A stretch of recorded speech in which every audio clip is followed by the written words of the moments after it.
అందరికీ నమస్కారం అండి. నేను మీ డాక్టర్ వెంకట్ జాజ్లాన్ మాట్లాడుతున్నాను. Mega life nature cure acupuncture clinic, Madhapur, Hyderabad అండి. ఈరోజు మనం చర్చించుకోబోయేటువంటి అతి ముఖ్యమైనటువంటి టాపిక్ వచ్చి మోకాళ్ళ నొప్పులు, నీ పెయిన్స్. ఈ మోకాళ్ళ నొప్పులు ఎందుకు వస్తున్నాయి, వస్తే నివారణ మార్గాలేంటి అనే విషయం మీద మనం వివరంగా తెలుసుకుందామండి.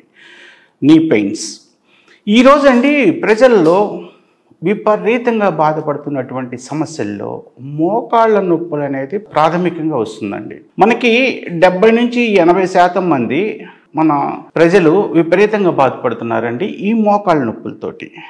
అసలు ఈ మోకాళ్ళ నొప్పులు ఎందుకు వస్తున్నాయి అనేది మనం చర్చించుకుంటే, ఈ మోకాళ్ళ నొప్పులు అనేది రావడానికి ప్రధాన కారణం వయసు పైపడడం వలన ఒక్క కారణమైతే, రెండో కారణం వచ్చి ఆహారపు అలవాట్లండి. ఈ ఆహారపు అలవాట్ల వలన తక్కువ వయసులోనే మోకాళ్ళ నొప్పులు రావడం జరుగుతుందండి. మనం ప్రధానంగా 2 రకాల ఫుడ్స్ ఉంటాయి. ఒకటి అసిడిక్ ఫుడ్, 2 ఆల్కలైన్ ఫుడ్.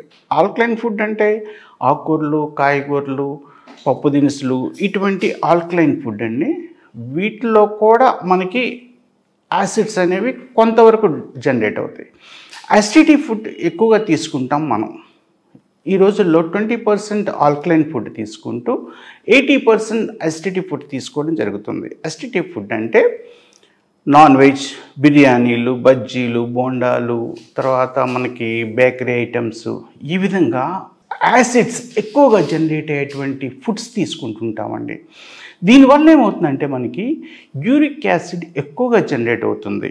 ఈ మనకి ఆహారం ద్వారా యూరిక్ యాసిడ్, అమినో యాసిడ్స్, ఇటువంటి యాసిడ్స్ ఎక్కువగా వస్తాయండి. ఇవి ఏంటంటే మన శరీర ధర్మం ప్రకారం ఈ మొత్తం బ్లడ్ మొత్తాన్ని కిడ్నీకి పంపిస్తుంది శుభ్రం చేయటానికి. కిడ్నీలో more than 10 lakhs ఫిల్టర్స్ ఉంటాయండి. ఇవేం చేస్తాయంటే ఎంతవరకు యాసిడ్స్ని, యూరిక్ యాసిడ్ని ఎంతవరకు యూరిక్ యాసిడ్ని ఉంచాలో ఉంచి మిగతాదంతా కూడా ఫిల్టర్ చేసి యూరిన్ రూపంలో బయటికి పంపించేస్తుంది. అయితే యూరిక్ యాసిడ్ ఏం చేస్తుందంటే బ్లడ్లో ఉన్నటువంటి కాల్షియం ఉంటుందండి. బ్లడ్లో మనకి ఈ బ్లడ్లో ఉన్నటువంటి కాల్షియం మొత్తాన్ని తినేసి ఇంకా కాల్షియం ఎక్కడుందా అని సెర్చ్ చేస్తుంది. అయితే మనకి ఇది మన స్కెల్టన్ అండి. ఈ విధంగా ఉంటుంది. మన రక్త మాంసాలు లేకపోతే ఈ విధంగా ఉంటుంది. మనకి అస్థిపంజరం అంటాం దీన్ని. అయితే ఈ స్కెల్టన్లో అంతా ఈ ఎముకల్లో ఎక్కువగా కాల్షియం ఉంటుంది. ఈ కాల్షియం పీల్చడానికి, ఈ ఎముకల్లో ఉన్నటువంటి కాల్షియం పీల్చడానికి వచ్చి మనకి ప్రతి జాయింట్ దగ్గర, ఫర్ ఎగ్జాంపుల్ మనకి ఈ చేతికి 3 జాయింట్లు ఉంటాయండి. ఈ చేతికి 3 జాయింట్లు ఉంటాయి. ఈ కాలుకి 3 జాయింట్లు ఉంటాయి. ఈ కాలుకి కూడా 3 జాయింట్లు ఉంటాయి. అయితే ఈ జాయింట్లో వచ్చి చేరుతుంది యూరిక్ యాసిడ్. అయితే మనకి అతిపెద్ద జాయింట్ వచ్చి మోకాలండి. ఈ మోకాలు ఎలా ఉంటుందంటే స్ట్రక్చర్ వచ్చి ఈ విధంగా ఉంటుంది. మోకాలు ఫ్లెక్సిబుల్గా ఉంటుంది అన్నమాట. మనం నడిస్తే, పరిగెత్తిన, కూర్చున్న ఇట్లా ఫ్లెక్సిబుల్గా బెండ్ అవుతూ ఉంటుంది. ఇది తొడెముక. ఈ తొడెముక రక్షణ కార్టిలేజ్. ఇది కాలెముక. ఈ కాలెముక రక్షణ ఈ కార్టిలేజ్ ఉంటుంది. ఈ కార్టిలేజ్ అరిగిపోకుండా ఉండడానికి మధ్యలో మెనిస్కస్ ఉంటుంది.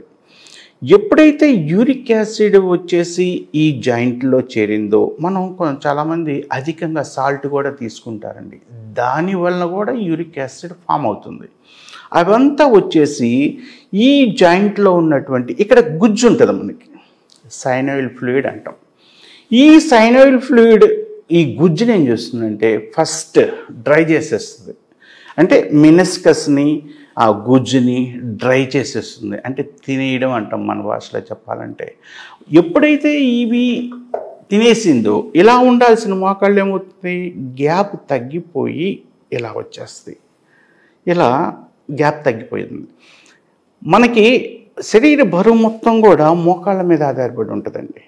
కొంతమందికి ఉండాల్సిన బరువు కన్నా కూడా ఎక్కువగా ఉంటారు. ఆ బరువు అంతా వచ్చి మోకాళ్ళ మీద పడుతూ ఉంటుంది.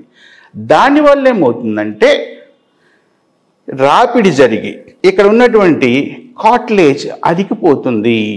ఎప్పుడైతే అరిగిపోయిందో ఎముక బయటికి వచ్చి రాపిడి జరిగి బ్లడ్ సర్క్యులేషన్ అనేది ఆగిపోతుంది. ఎప్పుడైతే రక్త సరఫరా ఆగిపోయిందో అక్కడ జీవం అనేది ఉండదండి. జీవం లేని చోట గుజ్జు పట్టదు. అయితే మన ఆక్యుపంక్చర్ ట్రీట్మెంట్ ద్వారా ఏం చేస్తామంటే ఫస్ట్ ఇక్కడ రక్త ప్రసరణ కలిగిస్తాం ఆక్యుపంక్చర్ ట్రీట్మెంట్ ద్వారా. ఎప్పుడైతే బ్లడ్ సర్క్యులేషన్ జరిగిందో అక్కడ జీవం అనేది పుట్టుకొస్తుందండి. ఎప్పుడైతే జీవం అనేది వచ్చిందో అక్కడ గుజ్జు ఊటలాగా వస్తుంది. న్యాచురల్గా ఎటువంటి ఆపరేషన్ లేకుండా, ఎటువంటి మోకాళ్ళని ఎటువంటి ఇబ్బంది పెట్టకుండా ఆక్యుపంక్చర్ ట్రీట్మెంట్ ద్వారా న్యాచురల్గా ప్రకృతి పరంగా గుజ్జు అనేది ఊటలాగా వచ్చి కార్టిలేజ్ రిపేర్ అయిపోతుంది. సపోజ్ ఇక్కడ మనకి ఇక్కడ నడుస్తున్నాం అనుకోండి, కొంచెం అరిగిపోయిన తర్వాత బాగా పెయిన్ అనిపిస్తుంది. ఇక్కడ కొంచెం పెయిన్గా ఉందని చెప్పేసి కొంచెం పక్కకేసి నడుస్తాం మోకాళ్ళు. ఎప్పుడైతే పక్కకేసి నడిచామో అక్కడ కొంచెం హైగా ఉంటుంది, దాని మీదే నడుస్తూ ఉంటాం మనం. ఆ దాని మీద నడిచి అక్కడ అరిగిపోతుంది, ఎముక బయటకు వస్తుంది ఆ ప్లేస్లో కూడా. అప్పుడు ఇంకా విపరీతంగా బాధపడతారండి. ఎందుకంటే మనకి మోకాలు ఎప్పుడైతే కార్టిలేజ్ అరిగిపోయిందో ఎముక బయటపడింది. ఎముక ఎప్పుడు రాసుకున్నాయో అప్పుడు పెయిన్ అనేది విపరీతంగా వస్తుంది. ఇట్లా పక్కకేసి నడిచి అలైన్మెంట్ తప్పిపోతుంది. అలైన్మెంట్ అంటే ఇలా ఉండాల్సినటువంటి మోకాలు ఇలా పక్కకు రావడం వలన అలైన్మెంట్ తప్పిపోయి మనిషి కొంచెం వంకర టింకరగా నడుస్తారండి. దీనికి అలైన్మెంట్ సెట్ చేస్తాం. మన ఆక్యుపంక్చర్ ట్రీట్మెంట్ ద్వారా మనకి గుజ్జు పట్టడం, మెయిన్ రక్త సరఫరా జరిగి గుజ్జు పట్టడం, సైనోవిల్ ఫ్లూయిడ్ పట్టడం, అంటే తర్వాత కార్టిలేజ్ రిపేర్ కావడం, ఈ అలైన్మెంట్ సెట్ చేయడం వల్ల ఈ వంకర టింకరగా నడవడం అనేది ఆగిపోతుంది. సో మనం mega life nature cure acupuncture క్లినిక్లో ఇటువంటి ట్రీట్మెంట్ ద్వారా మనకి మోకాళ్ళలో గుజ్జు పట్టి కార్టిలేజ్ రిపేర్ అయిపోయి ఇదివరకు ఎలా ఇబ్బంది లేకుండా నొప్పులు లేకుండా నడుస్తారో న్యాచురల్గా ఆపరేషన్ లేకుండా మన mega life nature cure acupuncture treatment ద్వారా మీకు పర్మనెంట్గా మోకాళ్ళ నొప్పులు అనేవి ఆపరేషన్ లేకుండా తగ్గిపోతాయండి. అందరూ ఆరోగ్యంగా ఉండాలని కోరుకుంటూ మీ doctor Venkat Jajla, mega life nature cure acupuncture clinic, Madhapur, Hyderabad అండి. Thank you.